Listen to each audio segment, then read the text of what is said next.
The young Indians के इस नए एपिसोड में आपका स्वागत है। आज हम पहले बात करेंगे कि आभार में जो है एक बड़ी शक्ति होती है। हमें एक धन्यवाद किसी का करने की एक एक ख्याल हमको रहे कि हम किसी का धन्यवाद हम करें, किसी के हम आभारी हों, तो वो चीज़ हमको जीवन में बहुत काम आती है। आप देखिएगा अपने ख़ासतौर पर अपने भारत में इस कला को ज़्यादा विकसित नहीं किया गया है। हमको ये सिखाया भी नहीं गया है कि आप किसी के प्रति आप ऋणी होइए, आभारी होइए। लेकिन फैक्ट यही है, वेस्ट में ये चीज़ डेवलप हुई है और हमको जीवन में पल पल पे किसी का आभारी होना ज़रूरी है। कभी कोई बोलता है कि मैं सेल्फ मेड मैन हूँ, वो एक डींग हाँक रहा है। It is not possible. कोई आदमी अपने आप में संपूर्ण नहीं होता है। जीवन में तरह तरह के लोग उसको मिलते हैं, उसकी हेल्प करते हैं, उसको कुछ सिखाते हैं। उन सब के प्रति जो है व्यक्ति को आभारी होना चाहिए। कोई दुकानदार अगर सफल होता है तो उसके यहाँ जो काम करते हैं वो अच्छा काम कर रहे हैं, इसलिए वो सफल हो रहा है। ग्राहक भी उसको एक सपोर्ट कर रहे हैं, इसलिए वो सफल हो रहा है। जीवन में कोई अपने आप सफल नहीं हो सकता है, तो पूरा समाज उसकी मदद में आता है, तब वो सफल होता है। और उस व्यक्ति को हर एक के प्रति आभारी होना चाहिए, दिल से आभारी होना चाहिए। ये इस आप वीडियो में आप समझेंगे और ये आपको जीवन भर काम आएगा। मैं आपको फिर से रिपीट कर दूं, बाद में भूल ना जाऊं कि अब आपके घर में अगर इंग्लिश पेपर ना आता हो तो सब्सक्राइब कीजिए। कुछ ज़्यादा कॉस्ट नहीं होती है, काफ़ी कुछ सीखने को मिलेगा आपको उनसे। और हर एपिसोड को आप पूरा देखिए, उससे आपको थोड़ा ज्ञान ही बढ़ेगा। चलिए देखते हैं इस वीडियो को।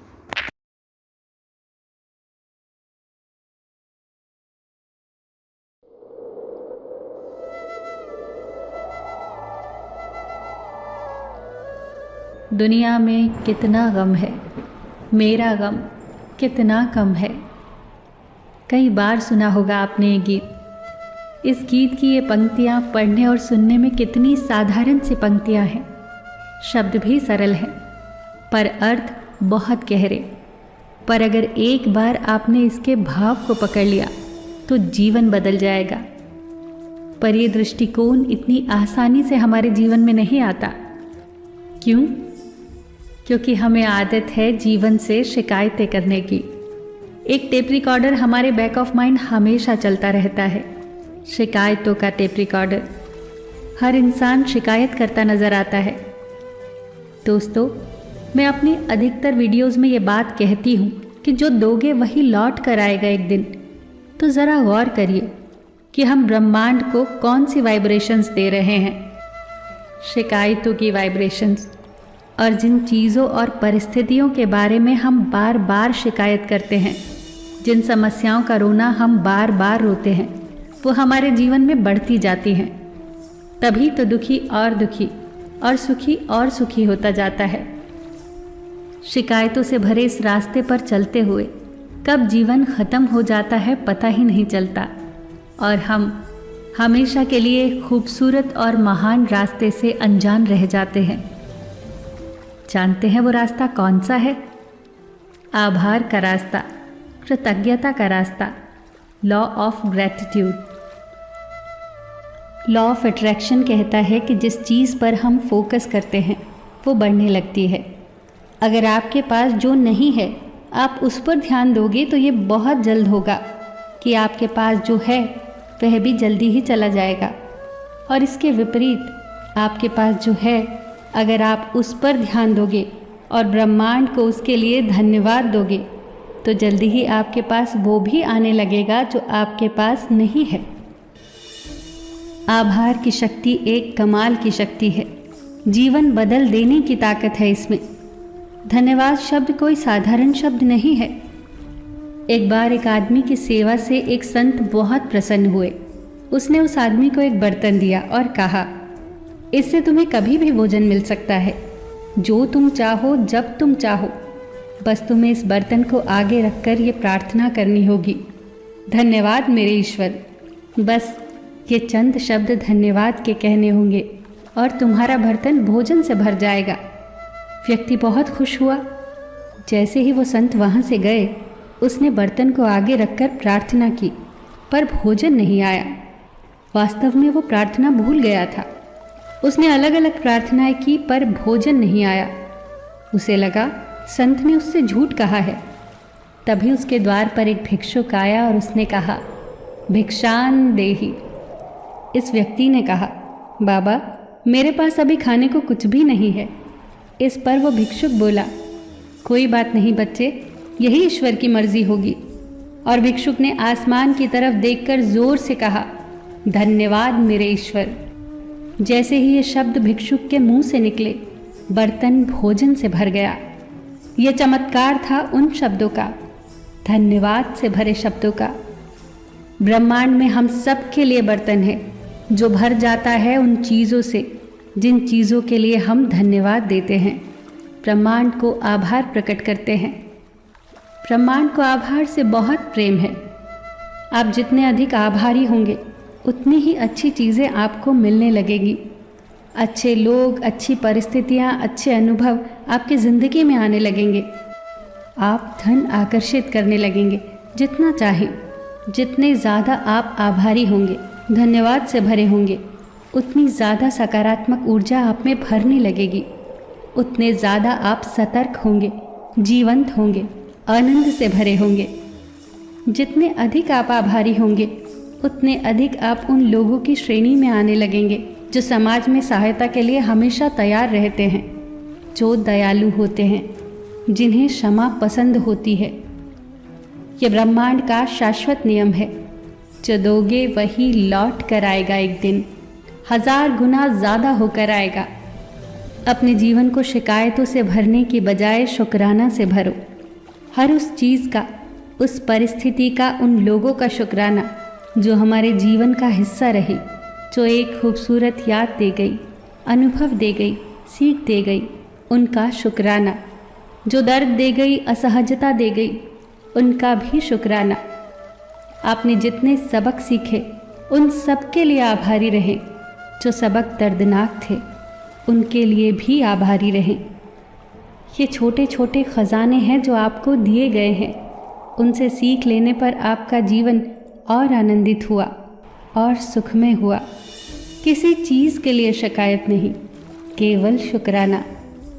पृथ्वी, जल, वायु, आकाश, इन 5 तत्वों को आभार, जिनसे हमारा शरीर बना। बिस्तर का आभार, रात की अच्छी नींद के लिए। जूतों का आभार, जिन्होंने चलना आरामदायक बनाया। हमारी नींद, हमारे दोस्त, हमारा अच्छा स्वास्थ्य, हर चीज़ का आभार। हम हर चीज़ को फॉर ग्रांटेड लेते हैं और मान लेते हैं कि ये तो हमारी ही है और उसे कम आंकते हैं। पता तब चलता है जब वो मौजूद नहीं होती। जब रात भर नींद नहीं आती तो नींद की अहमियत पता चलती है। जब हम बीमार पड़ते हैं तो स्वास्थ्य की अहमियत पता चलती है।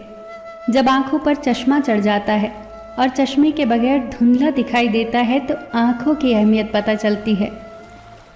हम जीवन में सभी अच्छी चीज़ों को हल्के में लेते हैं, उन्हें महत्व नहीं देते। अपने संबंधों में भी हम ऐसा ही करते हैं और हमें पता तब चलता है जब वो व्यक्ति हमें छोड़कर चला जाता है। आभारी होना, आभार जताना हमें सचेत करता है, हमें उन सब चीज़ों को महसूस कराता है जिन्हें हम बहुत हल्के में लेते हैं।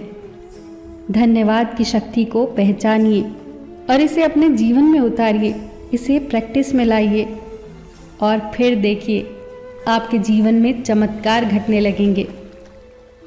आप शिकायत कर सकते हैं कि गुलाब को कांटों ने घेरा है और आप धन्यवाद भी दे सकते हैं कि कांटों की गोद में गुलाब महफूज है।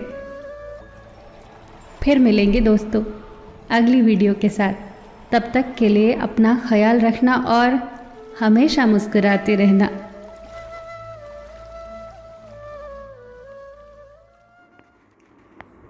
अगला वीडियो है चुप रहने के बारे में। हमें से बहुत से लोग जो हैं लगातार बोलते ही रहते हैं, सुनते कम है, बोलते ज़्यादा हैं। तो ये एक बड़ी डेंजरस सिचुएशन होती है व्यक्ति के विकास में। इस बात को समझना ज़रूरी है। 2-3 पहलू हैं कि भाई जो बोलेगा, गुजराती में बोलते हैं, जो बोलेगा उसके बेर बिकेंगे, ऐसा भी नहीं है। और चुप रहने में 100 गुण होते हैं, काफ़ी कुछ ऐसा भी है। तो ये सब चीज़ें समझने लायक हैं, लेकिन चुप रहने में काफ़ी फ़ायदा है। जब ज़रूरत हो उतना ही बोला जाए और ज़्यादा सुना जाए, ये अब में से हर एक को समझना पड़ेगा। कभी कभी जिसको बोलते हैं हिंदी में घाघ व्यक्ति भी बड़े होशियार होते हैं, कम बोलते हैं, ऐसा भी ज़रूरी नहीं है। तो ज़रूरत पड़ने पे बोलना भी ज़रूरी है, वो भी आप ध्यान रखिएगा। और चुप रहने में बहुत सारे फ़ायदे हैं, ज़्यादा सुनने के बहुत सारे फ़ायदे हैं। कभी कभी ऐसा भी देखा गया है कि कम बुद्धि वाले लोग भी कम बोलने के कारण सफल हो जाते हैं। वो बोलते कम हैं तो उनकी कलाई खुलती भी नहीं है। दुकानदारी में आप देखिएगा कि कोई कस्टमर आता है जो कम बोलता है, अभी आपकी बात को ज़्यादा रिस्पॉन्स देता ही नहीं है, तो उससे डील करना बड़ा तकलीफ वाला मामला हो जाता है। तो कम बोलने से आदमी की पर्सनालिटी जो है थोड़ी छुपी रहती है, उसका ही फ़ायदा मिलता है उसको। तो ये इस वीडियो को सुनिए, आपको समझ में आएगा कि कम बोलने से फ़ायदे ज़्यादा हैं बनिस्बत इसके कि आप ज़्यादा बोलते हो। तो ज़्यादा सुनना शुरू कर दीजिए, अगर ऐसा हो तो आपको फ़ायदा ही मिलेगा। चलिए देखते हैं इस वीडियो को।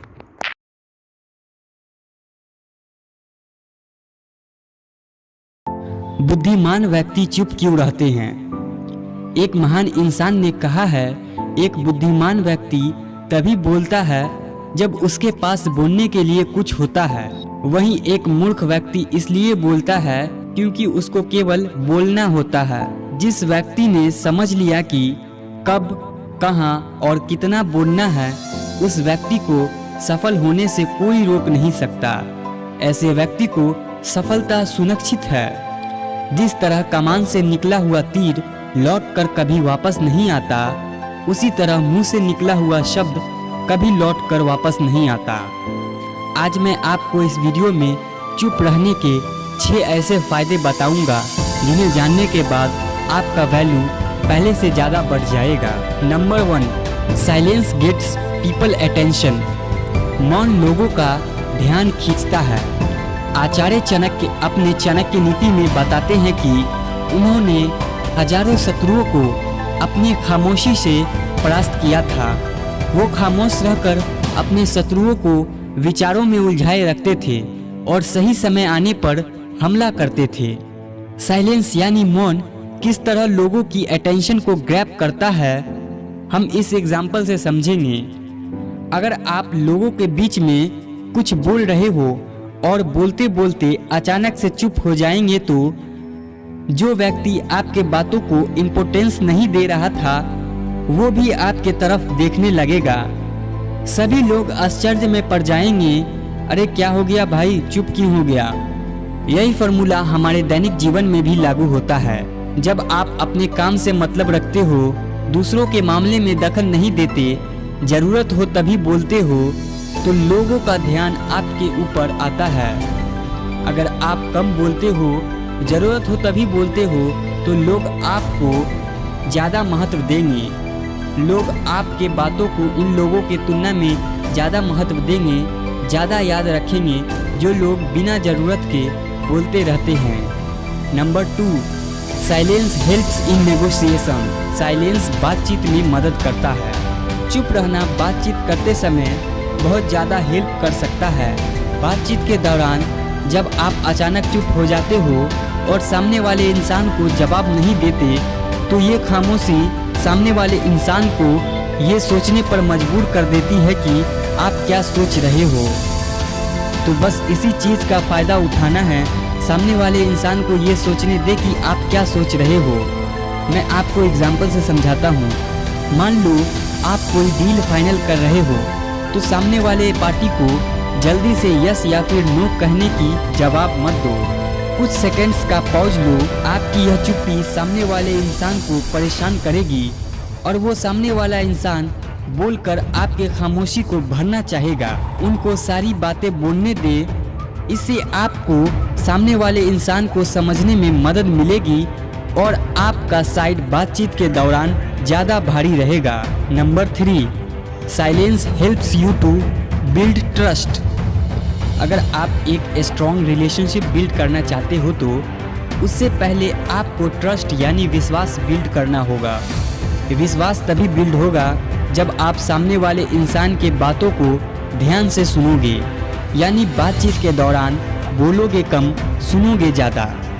ऐसा करने से दूसरे इंसान को लगेगा कि आप एक अच्छे इंसान हो, सामने वाले इंसान के बातों को अच्छे से सुनते हो, किसी भी बात को नज़रअंदाज नहीं करते, तो सामने वाला आपकी बातों को सुनेगा और आप पर ट्रस्ट करेगा।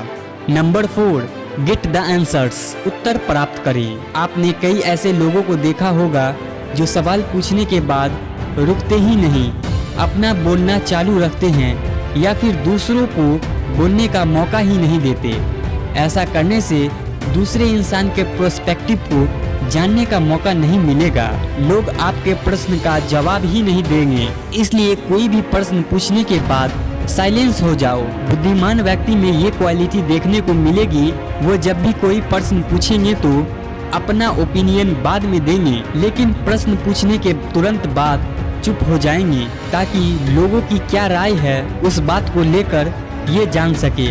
नंबर 5, सॉफ्ट पावर, नरम शक्ति। ये एक ऐसी गुण है जिसकी मदद से आप सामने वालों से बिना लड़े हरा सकते हो। इसका बेहतरीन एग्जाम्पल महात्मा गांधी, जो कि सत्य और अहिंसा के मार्ग पर चले थे और बिना लड़े ही अंग्रेजों को धूल चटाई थी।